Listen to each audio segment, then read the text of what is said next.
Hello, welcome everyone.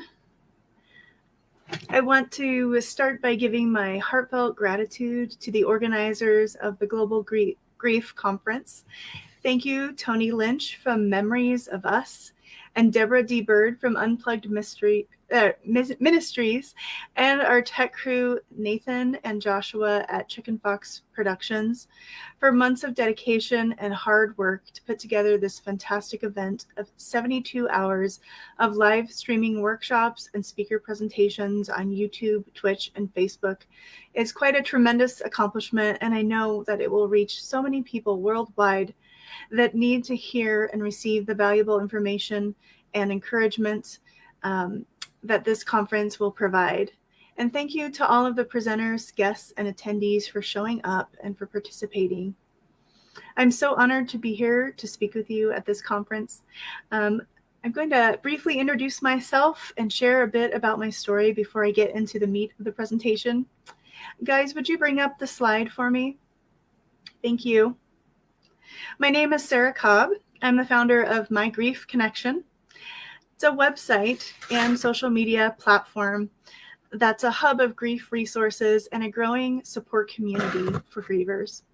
I have a background in professional massage therapy and a long career in public services and reference at a public library. I'm a huge genealogy nerd and my family's historian. I'm an avid reader, podcast listener, and I know tons of useless trivia, mostly about movies. I'm in the midst of a midlife career shift, so in the fall of 2021, I returned to university to pursue a Master's of Science in Counseling Education, focusing on clinical mental health counseling with an emphasis on grief, crisis, and trauma. And I'm also the co-leader of a virtual support group for survivors of murder-suicide loss. I never expected to be hanging out in the grief and loss space or speaking publicly about my losses. But looking back, I can now see how my life has been preparing me for it all along. I arrived here because of an accumulation of life events, interests, skills, and experiences. I was actually born into a grieving family. My oldest brother, Stephen, died unexpectedly in an accidental electrocution when he was just a month shy of turning 7. And this accident was witnessed by my brother, Sky, who was only 4 at the time. I never got to meet Stephen because I was born 11 months after his death. My family was going through an acute grieving process while they were expecting my birth and during the first few years of my life. I grew up knowing about Stevie. I saw his pictures, I heard stories, I knew of him, and I loved him. But I didn't grieve him when I was younger. I don't think I had the capability of that at that point. But as an adult looking back, I can really see how the trauma of his death has shaped our family dynamic and has a significant influence on shaping me and how I developed and how I see the world. And now as an adult, I've been able to grieve the loss of my brother Stephen and all that that would have been if he would have lived. Fast forward 43 years, and the thing that really forced me into facing my personal and profound grief was the death of my brother Sky almost 4 years ago in a murder-suicide. And unfortunately, it was at his hand. On July 4th of 2018, he spiraled into hopelessness in a bipolar, hypomanic state in the wake of the breakup of his most intimate relationship and exacerbated by a recent medication change and some alcohol use that day while celebrating the holiday. And in a desperate attempt to end pain from years of sorrow and trauma, he acted very impulsively, and he shot himself. And after taking the life of his fiancée, they were both discovered by her best friend the following afternoon. And shortly after, I was delivered the news over the phone while at work by my dad. So it was very shocking and traumatic, and totally turned my world upside down. Losing my brother and his fiancée in a murder-suicide is the most devastating thing that I've ever experienced, and I hope never to experience anything worse than that. It was such a severe and heartbreaking shock to everyone that knew them. And my family lost 2 beloved family members in one go. It was completely gut-wrenching, surreal, and very confusing. I don't think I'll ever fully wrap my head around what happened, but I've come to accept the reality of the losses. It's still hard to understand, though, how the loving man that I knew so well could have done something so shockingly out of character. After their deaths, my world turned upside down, and I really struggled to function and fit the pieces of my new life and my new reality back together. After a few months of really stewing in pain, grief, shame, shock, thankfully I connected with an outstanding counselor who really helped me immensely. I did some intensive therapy for several months, and I still continue to do regular sessions, but now the grief isn't the focus of our work all the time. After about 9 months, I found a local suicide support group that was meeting in person. This was before the pandemic, and I started regularly attending that, and that was very helpful as well. Those 2 things really got me talking about what I was feeling, and I really began to feel a lot less alone. The folks in the support community that I was forming for myself really helped me to find some perspective and get out of my own head. That first year, I spent countless hours in counseling, reading about grief, journaling, creating art, receiving body work, praying and meditating, and pursuing other healing modalities. With my background in library research and genealogy, I was really able to use my research skills to compile and organize the grief resources that I was finding. One day, though, I was complaining to my counselor and told her about how hard it was to find grief support resources in one place. I was especially having a difficult time finding murder-suicide loss resources. I came to find out that there really aren't any. There are very, very few resources for murder-suicide loss, and I had no way to connect with another survivor at that point. She had empathy for me, but she also challenged me to see that maybe there was something that I could do to find a solution for that. And at first I was a little annoyed that I would need to do all the work, but then I realized that she was right. If I wanted a solution, then I would need to create it. So I spent the first loss anniversary creating the first version of My Grief Connection, the website, and I just included a few links and resources inspired by the seed that my counselor had planted and the desire to do something to honor the memories of those I loved. It was a way for me to spend that day and turn it into something that was, bittersweet, that had a little sweetness to it, even though there was a lot of bitter. Creating this platform was a way I could do something actively in my grief that could help someone else. And my thought was, if this website reaches one person, if it touches one life, if it helps someone find a resource, a counselor, a support group, or an event that helps them, then it's worth it. Soon after starting the website, I started a Facebook and Instagram account and began sharing resources on social media and starting to build a community there as well. I first shared my story publicly at a local walk to raise funds for suicide prevention a couple of months later. And my Grief Connection has grown from there, and the mission, with a mission to empower grievers to find resources, connect to community, and grow hope, and also help guide them toward their personal healing path. This session is called Creative Ways to Find Your Grief Support Community. I think grievers need to know how to search for and find the organizations, groups, and support professionals, media, events, classes, apps, and other resources that will meet their unique needs and help them to form their bespoke support community. That's what I did for myself, and I think it's been really critical in my overall healing journey. So I want to give you tons of resources and tips on creating your personal grief support community and bank of resources. You can go ahead and take the slide down now. Thanks. The experiences of grief and mourning are unique for each person.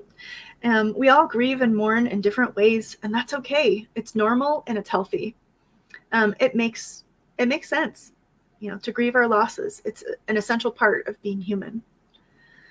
In fact, psychiatrists Thomas Holmes and Richard Ray did research that led to the Holmes-Ray stress scale, which details the 43 life events that are most likely to create feelings of grief.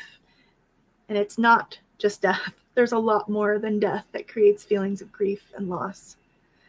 There are many, many other losses we can experience. Of course, the death of a spouse, a close family member, a child, a friend, or a close coworker, those can be devastating and really, really critical losses in our lives. But there are many others. I'll give you a few examples. Even getting married or divorced or separated can be a big grief and loss. We can mourn the death of a celebrity or public figure. Even just today, I heard that Naomi Judd has died by suicide. And I'm feeling a lot of sadness and grief over that loss. I'm sure others can relate to the losses of people that are influential in the public sphere. There's tragic world events going on like war, pandemic, natural disasters, and climate change. Those things can really feel like losses as well. You can experience infertility, imprisonment, or having a close friend or family member imprisoned, experiencing a personal injury or illness, or going through something like cancer or COVID, or losing a limb or being disfigured. All of those things are extremely impactful and bring up a lot of feelings of loss and change. We can have grief when we get fired or laid off from work, or we change to a different line of work, or we retire. When our child leaves home and we have an empty nest, that can feel like a huge, huge loss. When we begin or end school, change living conditions, maybe we get evicted or we have to move. We change schools or churches. We lose our faith or transition to a different faith. We have a betrayal or a loss of trust or loss of safety. I mean, there's so many things that we can grieve and we can feel so much loss over. We think that our friends and family will support us. They'll show us care and give us comfort after our loss. And sometimes they do. Sometimes they do it well. But sometimes they just can't be there for us in the way that we need. Maybe they're grieving themselves, or they just don't have the experience, the language, or the skills when it comes to grief and loss. We may have to go searching to broaden or to find a new grief community that can support us in ways that are helpful. And it's really important to find a healthy community of people who truly know, validate, and understand how loss feels and can offer a positive, uplifting, and encouraging environment for us. I really encourage you to find grief mentors that have found a greater level of healing and recovery and can give you hope for the possibility of forward living. Look for protective and supportive spaces for processing the painful emotion of grief and all the feelings that come with loss. It's important to find support that doesn't make your pain grow or your grief feel heavier, but you want support that will build you up, that will help you feel like you can more easily carry your grief. So let's get to some recommendations now. I have a ton of information to share with you all. So buckle up. It might feel like you're going to be drinking from a fire hydrant. I have a lot of info in about 30 minutes to get through. Feel free to take notes if that's helpful, but also don't worry too much about that. I have prepared a 20+ page PDF document with links to all the resources I'll be sharing, and then some. And you can go there. You can also go to mygriefconnection.org to find all of these resources and a ton more as well. You can also email me if you miss something or you have a specific question. Feel free to reach out. You can reach me at mygriefconnection@outlook.com. And I believe our tech folks are working on getting the link to the PDF download into the chat for you, or they have it up on the screen now. If you need it, just email me and I can send that to you as well. So grief is a normal reaction and response to loss, and not everyone needs counseling or coaching. But if you are feeling stuck or like you're struggling or that you're having symptoms of trauma, then I really encourage you to consider getting counseling or coaching, because it can be very beneficial. So some recommendations when you're looking for a counselor, that's where I'd like to start with. If you have insurance, Medicare or Medicaid, be sure to check with them to see what your benefits are for counseling. Ask them if you have individual counseling coverage or group counseling coverage.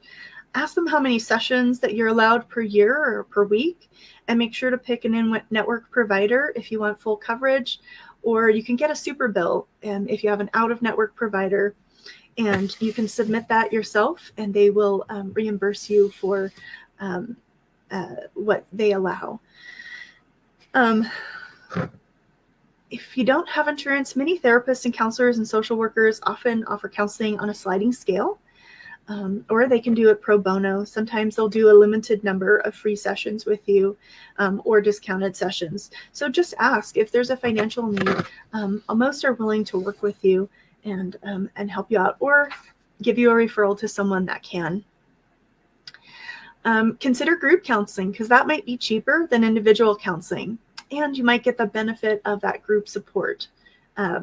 It's a little different than a support group, because group counseling is usually led by a mental health professional, and there's a little different focus to it, but it can be super helpful, and your insurance may be able to cover that, so look into that. Universities and colleges with counseling or psychology master's programs may offer counseling and with master's level interns for free or at low cost. Often it's just between like $20 and $40 a session, which is really great. So call your university or college counseling department or psychology department and see what they offer. If they don't have an on-campus counseling center that's open to the public, they may be able to give you a list of interns and where they are practicing at, because they might be doing their internship at local agencies. So be sure to check with them about that. If you're working, check with your employer to see if they offer an employee assistance program. Sometimes it's called an EAP. EAPs often will offer 3 to 8 counseling sessions that are free, and it's usually per incident per year.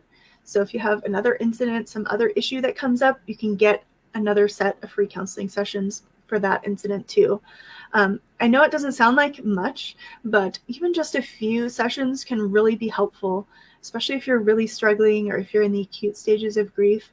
Just getting a few sessions in might really help you put your feet on firm ground. They can also refer you to other resources as well. So definitely look into that if your work offers an EAP. Sometimes they offer support materials online, articles and things that you can download, and sometimes they offer like a listening line or a crisis line that you can call to speak with someone when you just need that listening ear. Online counseling is another option to go with if you don't have insurance and want to pay out of pocket, or online counseling. There's a lot of different options with that. There's many different online counseling companies. I'll mention a few of them that might be helpful for you to check out. But you can check around and see what different pricing options they have and what would work for you. BetterHelp is a well-known one that has good ratings. Talkspace, ThriveWorks, Christian Therapists on Demand is another one I found recently that looks helpful, especially if you come from a Christian faith and want to have a faith-based counselor. That's at ChristianTherapistOD.com.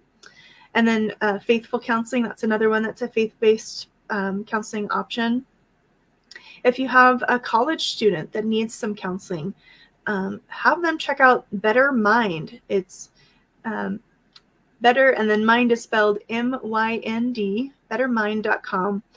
They offer counseling to college students. Often they work with colleges and universities. They contract with them because maybe the college doesn't have a big enough counseling department or the option to do counseling in person. So they contract with them to do counseling. So check that out if you have a college student that needs some help. And then for teens, there's teencounseling.com. That's for kids, teens ages 13 to 19. So those are just a few options, but it might get you started if you wanted to do some checking. Also, there's online counseling directories, and you can search these directories to find a counselor in your area that has a specialty with whatever it is that you're looking for.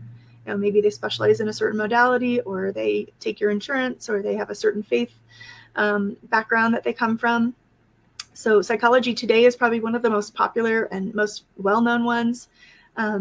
Most counselors and psychologists and social workers that are doing therapy and counseling in the U.S. are a part of the Psychology Today network. So definitely check them out. EMDR International Association, which is at emedra.org, emdria.org. They are a network of therapists that do EMDR therapy. You might not know what that is. It's actually a type of therapy that's used frequently for PTSD and trauma. It stands for eye movement desensitization and reprocessing. So you can look specifically for an EMDR therapist at emedra.org. Another great directory is at goodtherapy.org. There is inclusivetherapist.com, which is where the home of Inclusive Therapist directory. The Open Path Collective has a lot of listings, and I think they offer discounted counseling as well. I'm not positive, but check with openpathcollective.org.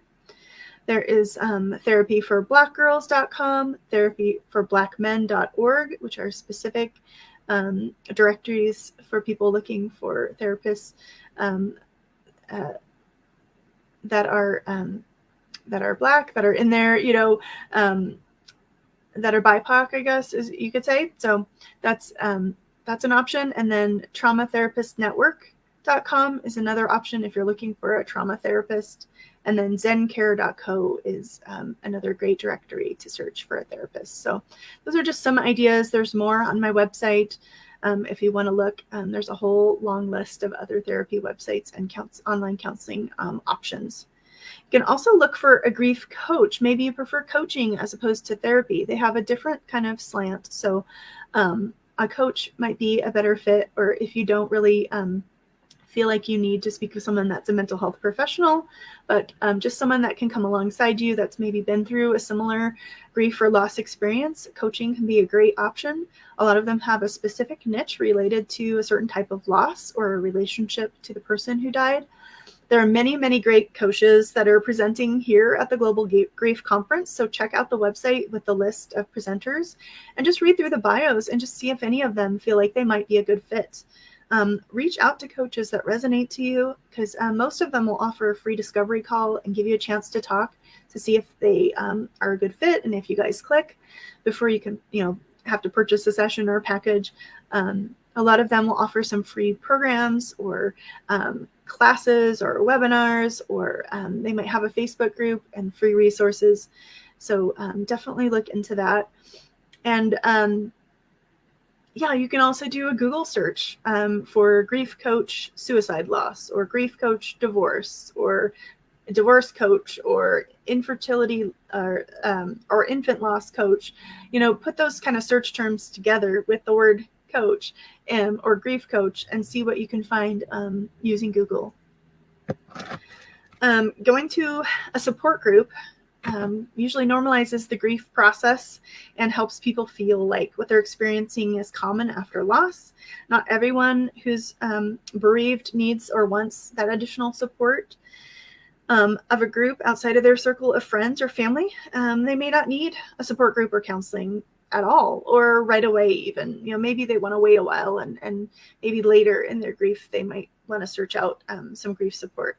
Everyone has their own unique needs and timeline, and I just really encourage you to be mindful of that, and also just be cautious of any group or counselor or coach that tells you that there's a right way to grieve, because your experience of grief is unique, and you need to listen to your own intuition when you're trying out groups or counselors or coaches. There are two main types of groups, in-person and virtual, and both have pros and cons. I won't go into all of that. We don't have time. But it really just depends on what seems like it's suitable for you and what works with your schedule. You can also do both. I do both. I go to a virtual group and an in-person group. So know that you can customize and pick what works for you. They're a great addition to doing counseling. So having your group that you can go to in between counseling sessions can be really helpful to help get you through those rough spots. Groups really just help you feel like you're not alone, that your feelings and thoughts are normal, and like others go through the same thing. You can get ideas about how others cope and learn coping skills and activities that could be helpful for you. You can just it helps you understand that other people, that we all have our own process, and there's no time limit or set of rules or magic pills to help us through grief. It should be, a group should be a safe space that feels comforting, that feels supportive, and that points you toward hope. It lets you sometimes, gather with others that maybe are further along in their process of healing than you are. And that can really be helpful, because you can see that there's hope for better days to come. Because grieving can be really isolating, and everyone else around you might be getting on with their lives, and you might not be able to yet. So seeing other people and talking with other people that get that can be super helpful. And when we participate in a group, we can learn how to hold space for others. We can receive their care, and when we share our stories, and we might inspire someone or encourage them by sharing what we've been through. No one wants to be in the grief club, and once you're in it, though, you're in it. And if you can find a place where you feel like you belong and find comfort, then that's extremely helpful. And I really encourage you to try to find a group like that, but you can surround yourself with other people that can help lift you up. All right, and some places to find a group. That's what you want to know. So I'll get to that next. Getting short on time, so I'll speed up a little bit. But contact local hospitals, hospices, your doctor's office, counselors and therapists, social workers. Reach out to funeral homes, community centers, libraries, and churches to find out if they offer support groups, individual counseling, or other resources. Oftentimes they do, and usually they're free or low cost. You don't have to necessarily be a client of them, of like a hospice. Often they offer just community grief support. So feel free to ask around and do some Google searching too, to see what organizations in your area might offer these things. Check with your places of worship. Some have grief or mental health ministries, and many host support groups like Grief Share and offer pastoral or lay counseling. And some churches even offer around the holidays what's called a Blue Christmas service or a service of lament. And that can be super helpful in healing when holidays are so hard. And I've been to several of those kind of services in my area, and I found them very, very helpful in healing. And of course, those are free to attend. If the death of your person was due to a violent crime, there may be a victim witness coordinator assigned to the case.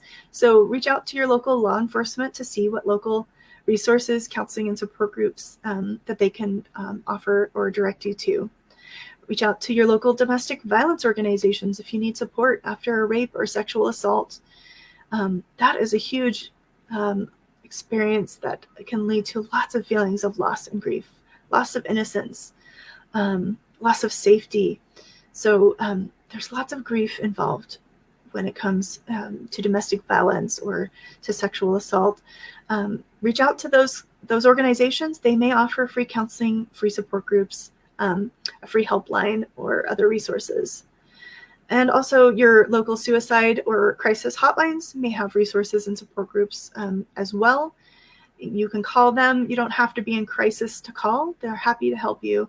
Even if you're not in crisis, they can give you resources and direction, and they can just lend a listening ear if you need it. Another place I really highly recommend to look for groups is Facebook. There are many Facebook groups for support for grief, private and some that are not private. So keep that in mind, whether you want to be in a private group or an open group. I would say private might be a better option with grief because whatever you post in that group will just be seen by the members and not by people outside of that. You may not want your friends and family to see what you're posting in a grief group. So be aware of that. You can use the search bar in Facebook. Like I said, just use those specific grief terms, search words, grief support group, infant loss, or like Boise suicide loss group. Those kind of terms, get more specific and you might find some things. And then if you're not finding them when you're more specific, widen out a little bit further and just do grief group and Boise, or something like that. And that might help you find some groups that you can join on Facebook that are that will be helpful. Meetup is a social networking site that allows you to find and join groups related to your own personal interests. And Meetup groups meet usually in person, but when the pandemic hit, some of them went to virtual. And I actually found an in-person group using Meetup before the pandemic. I just went on Meetup and searched grief and my area, and I found a group that was meeting at a local cafe just a couple miles away, and I attended that for quite a while until the pandemic ended that. But that was a really helpful group. It was just open to any members who had experienced any kind of loss. But you could also search for divorce if you're looking for a divorce support group, or widows, and you might find a group of widows that are doing things together, supporting each other. They may not be a formal grief group, but they could kind of effectively work that way because you're able to communicate with others that are going through a similar loss. I'm going to skip a little bit of this. I want to share some specific groups with you, and I'll try to get back to that, but I want to cover a couple other things just because of time. I want to make sure that I cover them, and then I'll go back to some more group information. But I do want to mention, if you want to find a complete list of, well, not complete, obviously, there's more. I can't put every group in the world on there, but I have a pretty detailed list of support groups on mygriefconnection.org/support groups. So that's a great place to go to look for them. I want to mention a little bit about kids and about kids grief support. There's a couple organizations that I want to point out to you. One is the Dougie Center. They're based in Portland, Oregon, and they provide support in a safe space for children, teens, adults, and their families who are grieving a death. They have a wide variety of online tools, tip sheets, resources, and they have a podcast called Grief Out Loud that is fantastic.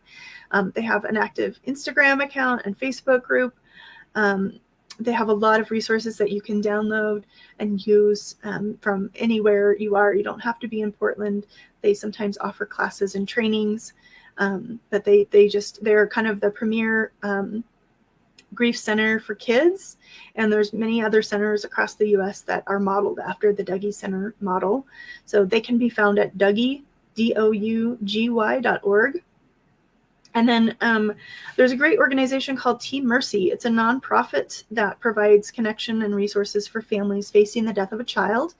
They assist grieving families, specifically siblings, and they provide funding for existing activities for those siblings through a grant called Mercy's Gift. They also mail out free age-appropriate grief care packages for grieving kids. So if you go to teammercy.org, you can go on there and fill out the form and order a grief pack for a grieving child. I also really love Guardian Lane. It's a fun online bereavement counseling website for kids, and they have a lot of great activities on there, especially art activities and things. And they have great suggestions for books and all kinds of resources for kids. That's guardianlane.com. Another option too are grief camps. Some of you may not be aware that there are grief camps all over the country that kids can go to, usually for free or for a very low price, very low fee. eLuna Network is a great place to start looking. They offer camps all over the U.S. Camp Aaron is one of the camps that they offer, and there are many locations for that. And that's eLuna, ELUNA Network. If you just Google eLuna Network, they'll come up. There's Camp Hope for Kids. There's Camp Kesem. There's Camp Lolo. There's Comfort Zone Camp and Experience Camps. Those are all awesome bereavement or grief camps for kids that you can go to. I do have a page on my Grief Connection. If you go under events, and then there's a grief camp and retreat page, and it has all these listed on there. But camps are a great option for kids. It's a way that they can do fun activities and feel normal, like a normal kid, but they're there with other grieving kids, and they get a chance to talk about their feelings and to do some fun activities, but that also let them express their emotions, and that's very important. For adults, I don't really know of any camps, grief camps for adults. There may be some that would be really cool, but there are grief retreats. That's kind of like the grown-up camp, I guess. There's a retreat. Here in Idaho, we have Sunrise Retreats, which offers weekend retreats for widows and widowers. And they also do a week-long retreat every year to Belize, which is amazing. And that's actually done through, I believe, what's it called? Coalesce Discovery, which is a sister site to Sunrise Retreats, but they kind of work together. But I'm really excited. Hopefully someday I'll get to go on that Belize retreat. Ohana Oasis is a retreat for bereaved parents that's in Hawaii. So if you want to have a vacation in Hawaii and do a grief retreat, you can combine those. Faith and Grief Ministries offers a variety of retreats for grieving adults. And there are retreats put on by Soaring Spirits. They have a big thing. It is actually called a camp. It's called Camp Widow for widows, obviously. And that has been a really great experience for a lot of widows that I've talked to. There are grief retreats all over the U.S. and all over the world. So again, go to Google or your favorite search engine and search for a grief retreat or a bereavement retreat, plus the area that you want to attend the retreat at, to search to see what's available. And then classes and grief summits, conferences, seminars, webinars. These are all great things that you can do to educate yourself about grief, to connect with other grievers, to connect with other grief support professionals, and just to learn more about grief and to find resources and to connect with resources. I'm attending grief summits and conferences all the time. In fact, in the last 2 weeks, there's been like 5 grief summits, retreats, and conferences going on. So I've been juggling that for the last few days. So there's lots of information out there. You just have to kind of look for it. Go to the event tab at mygriefconnection.org, and I try to keep up and list all of the ones that I'm aware of on there, and I keep that updated. Check your local library or university library, even your public library or the ones at your college or university. Some of them host support groups for grief, and they also often have in-house social workers or therapists that can provide free or low-cost counseling. I know not every library has this, depends on their funding, but the library I worked for had this. For a while, we had a big a big grant, and we had a social worker that would do free counseling sessions, like 6 to 8 free sessions for our clients, and that was in person, and then later we did it online, and same thing. It was a huge success. So you never know. Check your library. It's not your grandma's library anymore. They have a lot of resources that they didn't used to have. Take a look on their bulletin boards, and they may have flyers about local grief-related events or services or groups. And of course, they carry a wide variety of books and digital audiobooks. A lot of them use Hoopla or Libby, which are similar to like Audible or Scribd, I think it's called, or Kobo, that let you check out and listen to audiobooks for free with your library card. They also have movies on DVD, but also streaming services like Canopy, where you can watch and stream movies to your Roku, documentaries or feature films or TV shows that have to do with grief. Lots of other items. Some of them have grief kits for kids and kits and other items, for all kinds of loss, for grief, for death, for illness, for divorce, all types of things. So don't forget your library. I do want to point out What's Your Grief is a fantastic resource to check out. whatsyourgrief.com. They provide a ton of resources, educational classes, online courses, trainings for counselors and grief volunteers, people working in the grief world. They also have a great podcast and a supportive community. The Tragedy Assistance Program for Survivors, called TAPS, offers hope and healing to those grieving the death of a loved one who served in the American Armed Forces. They are at taps.org. They have a huge archive of webinars and classes available for free on their website. And they do, I think, at least monthly webinars for free that you can register for and attend live. But again, those are also in their archive. Also, think outside the box a little bit. If you're a place you might not think to look is our websites like Udemy or Skillshare. They are online learning platforms that offer tons of classes on all kinds of different topics. And if you go to udemy.com, which is udemy.com, or skillshare.com, you can just do a search in that search bar for grief and see what comes up. I know that Skillshare currently has a couple of art courses that are related to grief, and Udemy has several grief courses on there when I looked the other day. Speaking of art, art can be a super helpful resource, and some people may not want to go to a traditional support group, but they may love art. They may be willing to try art, and that can be a really supportive experience, especially if you're doing it in a class with other grievers. My friend Emily Dilbeck runs an Instagram account called Art Your Grief, and she does a series of virtual art classes where anyone who's experiencing grief can participate. All grievers are welcome. You don't have to have any art experience, and you don't even have to have very many supplies. But that is a great option. It can get you connecting with other grievers and get you working out and working through your grief in a productive and healthy way.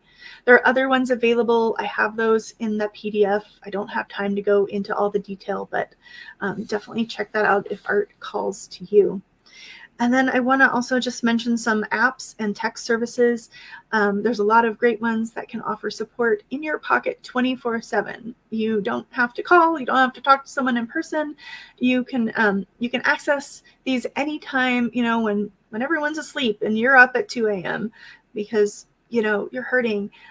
You can access these apps and find some comfort and support. One I really love is called the Grief Refuge app. And it's a daily companion to help navigate grief and loss with daily musings, a grief tracker, and meditations, all kinds of great information. That's griefrefuge.com. Actively Moving Forward from healgrief.org is a fantastic app.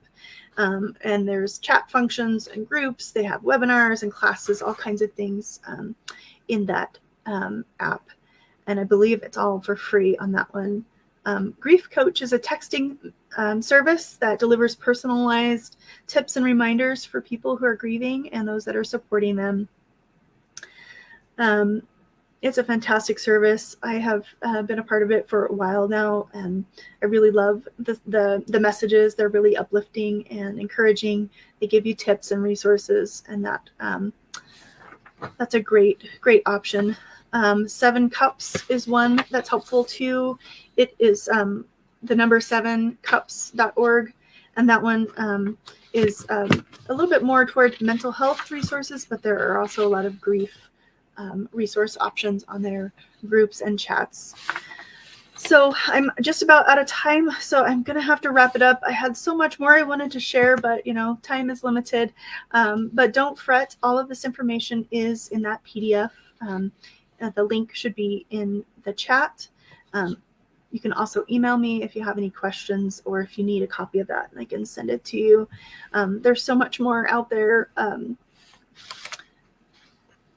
So hopefully, you'll find a tip or two through what I've shared with you today and what's in the PDF.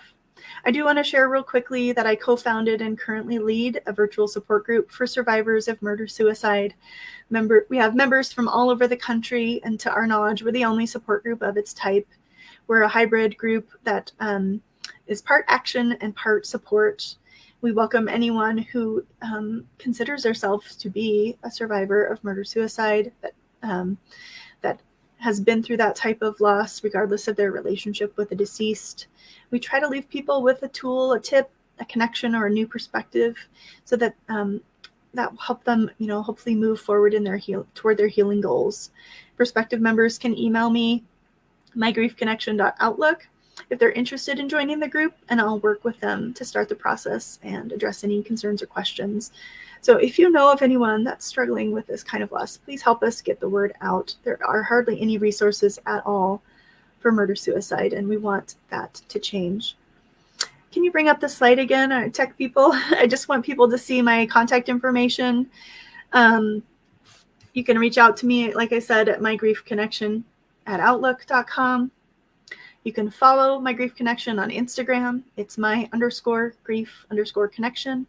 And you can like us on Facebook at My Grief Connection. There is also a YouTube channel, which you can search if you type in My Grief Connection on YouTube. It should come up. Some of the other talks that I've given are available to watch on there. And again, visit mygriefconnection.org for all types of resources. I just really want to thank you so much for sticking with me through this avalanche of information. I know it was a lot. I hope that it was helpful. I hope that you learned something new and that discovered maybe a new resource or two that you can add to your personal grief support community. If you have any questions or need help finding anything specific, any kind of specific grief resources, please just reach out to me. Reach out to me on social media or via email, and I'd be glad to help if I can. Please follow and like me on all the places I've listed there on the screen. Also do have a Pinterest page too, if that interests you, or YouTube. And of course, don't forget to download that grief resources guide that's in the chat. Thank you so much for watching. I really appreciate it. And I hope that you have a wonderful rest of your night and enjoy the rest of the Global Grief Conference. Thanks so much.